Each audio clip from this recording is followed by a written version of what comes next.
The U.S. Department of Defense has ordered the cancellation of the M10 Booker light tank program.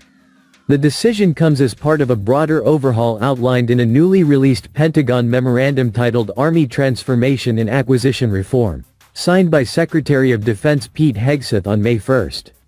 The memo directs the Army to terminate procurement of several platforms, including the M10 Booker, once hailed as a key solution for mobile protected firepower in infantry brigade combat teams. The combat vehicle, developed by General Dynamics Land Systems, has come under scrutiny for logistical and operational shortcomings that rendered it unsuitable for its intended role. The Booker is a classic example of sunk cost fallacy and the Army doing something wrong, Army Secretary Dan Driscoll told reporters at a roundtable at the Pentagon.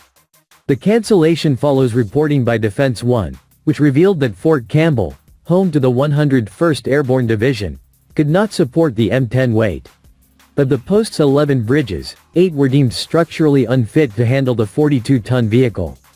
Originally conceived under the Mobile Protected Firepower (MPF) program, the M10 was intended to be air transportable.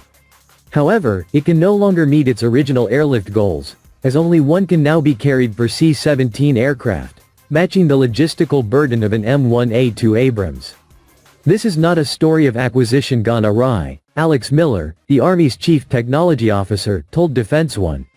This is a story of the requirements process creating so much inertia that the Army couldn't get out of its own way, and it just kept rolling and rolling and rolling. Miller pointed out that the collapse began when the Army cancelled the airdrop requirement in 2015, undermining the tank's core mobility advantage.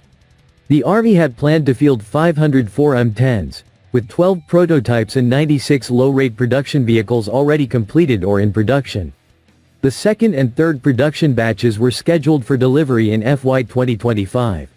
However, with the program's cancellation, those vehicles now face an uncertain future, potentially being transferred to armored units, sold abroad, or placed in storage.